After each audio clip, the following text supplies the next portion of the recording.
Akkam jirtu daawwattoota keenya ani Bileen jedhama. Amma gaaffii Times kan gaafate deebisuuf asitti argameera nu wajjin tura.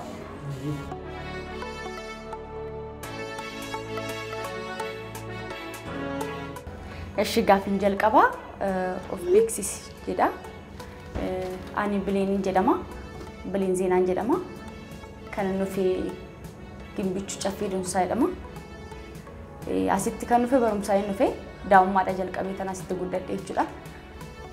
Ergan baradhee raawwadhee gara Addis Ababaatti dhufee kan baradhee Qaalleettii ture. Addis Ababaa dhufee barumsa sheefingii fixadhee raawwadhee barumsa kanatti dabre jechuudha. Moodeelingitti dabree moodeelingin barachaa jira.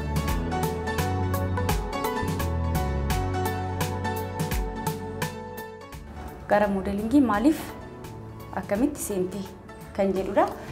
Gara moodeelingii duraanis fedhiin qaba ture. Yaa duraan amma kanan furdane ture. Innaa baay'ee fedhii qaba ture garuu barachuudhaaf jechuun xinnoo rakkoo ture beeksisni kiyya wanta akkanaan jaalatu waan ta'eef rakkoo irraan ture.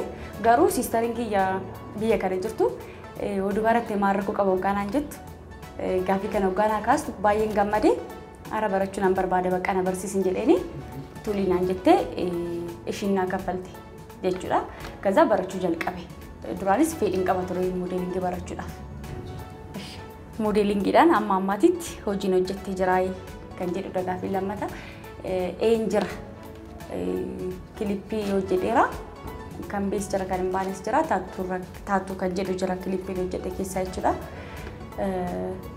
Innaa hojii baay'ees na waamama. Garuu aduu tokko tokko haalli nama mijaa waan ta'eef deemee hojjechuuf hin dandeenye nu waamani hojii baay'ee irratti.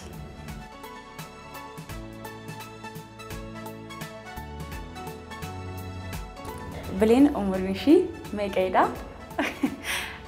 Umriin kiyya 22. Xiqqoodhamoo? Artistii addunyaarraa osoo inni itti hormee kan jettee jiraa.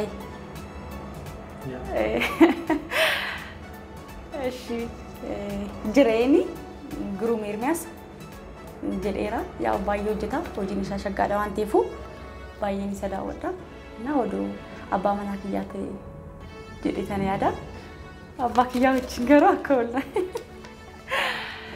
Yaadeera. Yaaltee beektaa? Yaalee beekaa. Namoota baay'ee nan gaafadha garuu amma ammaarratti hin arganne. Fuulduratti nan argadhe jedhanii yaada. Giruum Ermiyaas na argadhu.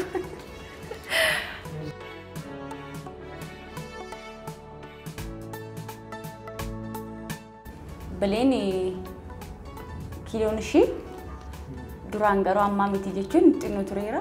Ergasii yaa dabalee natti fakkaata xinnoo 62 ture. Irinni kiyya immoo meetira 1.74 akkasii xinnoo dabaleera natti fakkaata. Bileen oduu koomeedii na hojjedhu jedheeni maal jetteen na koffalchiisti kan jedhudha gaaffiin. Egaa wannan jedhu ani koomeediin hojjedhu kanaan dura hojjedhu hin beeku. Garuu oduu jedhamee wannan jedhu gizee tokko waan tiyaatirii irratti jechuudha. Oduu hojjechaa jiranu baay'ee nyaata natti fakkaate nyaata baay'ee sanatti fakkaate. Kasaa jidduu irratti nyaatanii nitatti ol jedhe jechuudha madraki irratti. Innaa hoggaa ol jedhu ba'uunis hin danda'amu hojjechaa jirtu waan ta'eef tiyaatiriin fuuldura mul'ata waan ta'eef achuma hojjechaa ture. Kaza akkatti qabattu haasa'uu jalqabde jechuudha. Innaa kana jedha.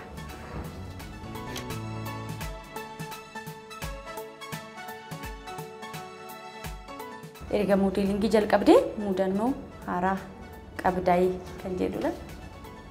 Qaba gizee tokko gara boolee Oromiyaa Hintsaarraa natti fakkaata. Kaastingii waamamne achi deemee jechuudha. Achi deemee makiina keessatti hirriba na fudhate. Baay'ee ho'aa ture. Na rafee kaza karaan ani deemaa jiru dabree deemee jechuudha. እና መጨረሻ ረቶ ጋር namni boogaan ban jedhu namni boo'aa jira ushidheet man faana bu'ee echan jira ejjanii kan nama gaafadhe kaza iddoo kana hoggaan jedhu taaksiin qabadhe kan daganaa deebi'ee hoggaan deebi'ee achi ga'u baanii jira jechuudha hin jiran hundumtu kaza kan deebi'ee gara mana kiyyaa deebi'ee jechuudha isan irraa fudhuu danda'u nama mitiisa.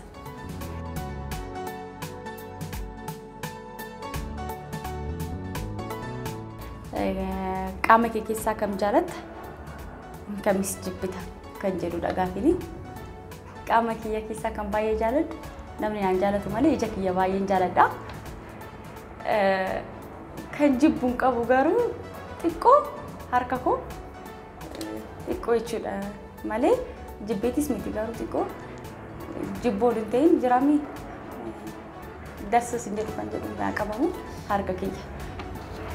Gara fuuldura maal sirraa eegnu gaafin jedhu gara fuuldura wanta baay'ee narraa eegaa'e jechuun hojjechuun an barbaada waan ta'eef batalee moodeelingii amma barachaa jiru kanaan baay'ee hojjechuu barbaada. Fiilmii hojjechuun an barbaada. Postii hojjechuun an barbaada.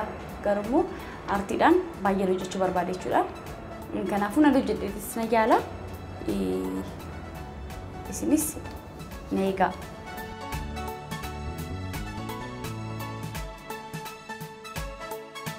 Hojii amma hojjechaa jirtu kana keessatti nama baay'ee na gargaaree kan jirtu jiraayee gaafiin inni jedhudha. Een jira isa dura siistariitiya kan na barsiisaa jirtu jechuudha.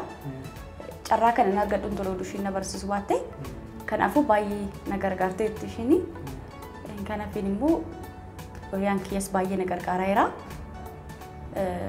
Yaa wanta tokko wanta na barbaachisu hoggaa wanta bakka tokko hoggaa amte dabbasaan wanta ittiin na turre baay'ee nama barbaachisa.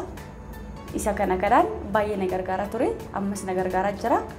Isaafis siistariitii baay'ee galateeffachuu barbaada isaan na gargaaraniiru.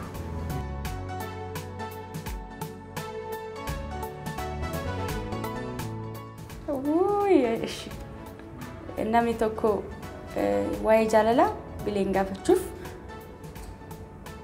maaltu irraa eegama kan jedhu na gaafini. Ani jaalalaaf masfartiin qabu jechuun kan guutuu kan jedhu hin qabu masfartii waan hin qabneef jechuudha. Bakka nama yaa ta'u rakkoon qabu garuu xinnoo gabaabaa akka ta'an narraa jechuudha. Isa nan barbaada.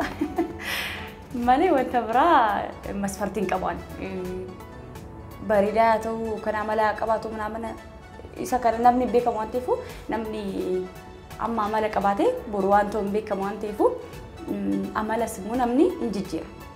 Amala faafis ta'u amala nagaa jijjiiramuu danda'a waan ta'eef ani wanta akkana masfartiin qabu. Bichaa narra hin gabaabbate.